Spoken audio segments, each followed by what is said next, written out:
Assalamualaikum warahmatullahi wabarakatuh.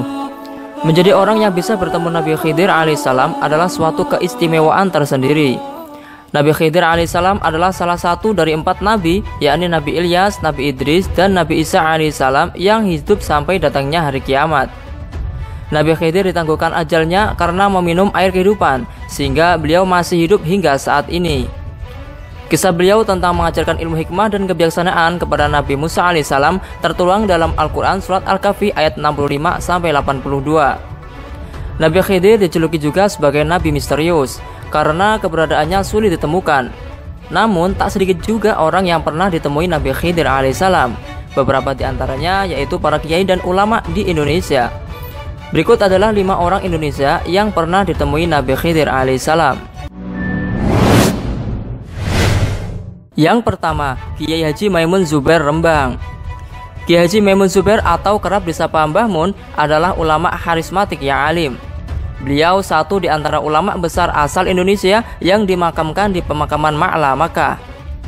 Kisah beliau bertemu Nabi Khidir terjadi ketika beliau mondok di pesantren Lirboyo, Jawa Timur.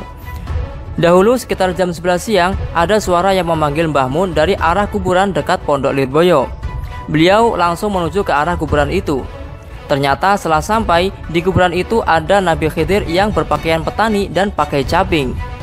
Nabi Khidir pun berkata, "Kamu cinta sama saya juga cinta sama kamu. Dijamin Gusti Allah nantinya." Setelah dahulu begitu, Nabi Khidir mendoakan Mbah Mun lama sekali. Setelah lama berdoa dan diamini oleh Mbah Mun muda, Nabi Khidir kemudian menghilang. Fakta ini ternyata diketahui Kiai Ma'rus Ali. Setelah pertemuan itu, Mbah Mun muda langsung terlihat sebagai sosok santri muda yang sangat alim. Bahkan di akhir hayatnya, beliau menjadi ulama yang alim, karismatik, zuhud, dan disegani banyak orang. Yang kedua, Kiai Haji Hashim Asy'ari, pendiri Nahdlatul Ulama. Dahulu ketika hujan lebat mengguyur Bangkalan Madura, ada seorang yang sudah tua dan lumpuh ingin berkunjung kepada Syekhona Khalil Bangkalan. Lalu Syekhona Khalil memerintahkan santrinya untuk menjemput orang tadi. Lalu Mbah Hashim Asy'ari yang waktu itu salah satu santri Syekhona Khalil langsung menyiapkan diri. Mbah Hashim pun langsung menerjang hujan guna menjemput orang tua tadi. Setelah selesai bertamu, Mbah Hashim menghantarkan orang tua tadi pulang dengan menggendongnya. Setelah Mbah Hashim dan orang tua tadi keluar dari kawasan pesantren, lalu Syekhona Khalil berkata kepada para santrinya bahwa ilmunya telah dibawa Mbah Hashim Asy'ari. Lalu Syekhona Khalil berkata kepada para santrinya bahwa ilmunya telah dibawa Mbah Hashim Asy'ari dan berkata bahwa orang tua yang digendong Mbah Hashim adalah Nabi Khidir alaihissalam.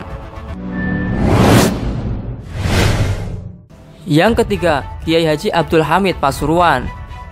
Suatu ketika Mbah Kiai Hamid Pasuruan berkata bahwa Nabi Khidir akan datang di kediaman beliau besok pagi hingga waktu zuhur. Berita ini tersebar cepat hingga keesokan harinya para jamaah termasuk beberapa kiai dan habaib hadir ke rumah Mbah Hamid untuk menyambut Nabi Khidir. Ketika orang-orang berkumpul di situ, tiba-tiba datanglah seorang pemuda dengan berpakaian nyentrik.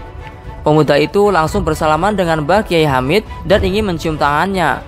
Namun Mbah Kiai Hamid menolak untuk dicium tangannya dan justru Mbah Kiai Hamid ingin mencium tangan pemuda itu.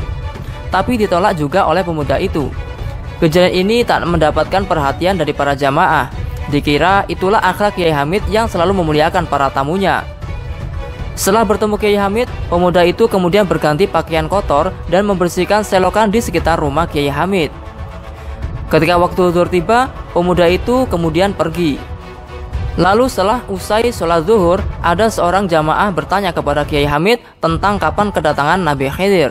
Lalu Kiai Hamid menjawab bahwa pemuda yang tadi membersihkan selokan adalah Nabi Khidir alaihissalam.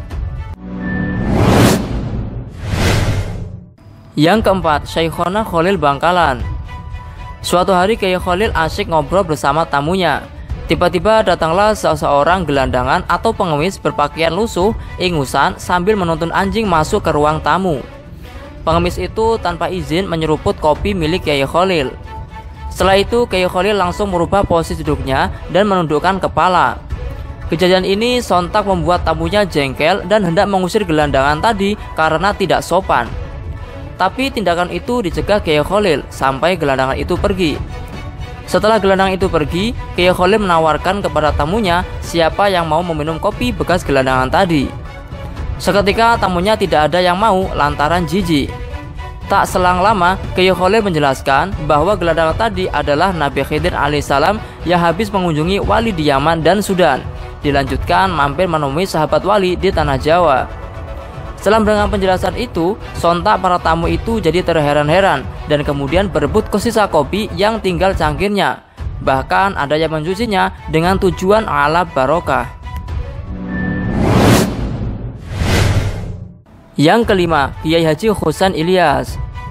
Kiai Husain pernah bertemu Nabi Khidir pada saat ibadah haji. Saat itu beliau berjalan dengan istrinya yang selalu digandeng di sebelah kiri beliau. Tiba-tiba beliau disapa wanita muda asal India, berkerudung agak terbuka, jadi terlihat setengah rambutnya. Umurnya kurang lebih 18 tahun. Dan malahan sambil tangan kanan beliau digandeng. Wanita tersebut pun berani berbisik-bisik, layaknya orang yang sudah saling kenal. Istri beliau seketika memendam marah karena berani-beraninya di Makkah melakukan hal seperti itu. Sesampai di pondokan, sang istri bertanya kepada Kiai Husain dengan rasa marah, "Siapa wanita tadi? Kalau tidak di Makkah sudah kulempar sandal dia. Kok kurang ajar sekali." Lalu Kiai Husain menjelaskan bahwa wanita tadi adalah jelmaan Nabi Khidir alaihissalam. Seketika itu sontak istri beliau menangis sejadi-jadinya dan memohon untuk memintakan maaf kepada Nabi Khidir. Wallahu a'lamu bishawab. Itulah 5 ulama atau kiai yang pernah ditemui Nabi Khidir alaihissalam. Sebenarnya sih masih banyak ulama atau kiai yang pernah ditemui Nabi Khidir. Namun cukuplah 5 kisah di atas mewakilinya. Terima kasih telah menonton kisah ini. Jangan lupa untuk klik like, subscribe, komen, dan share video ini ya. Wassalamualaikum warahmatullahi wabarakatuh.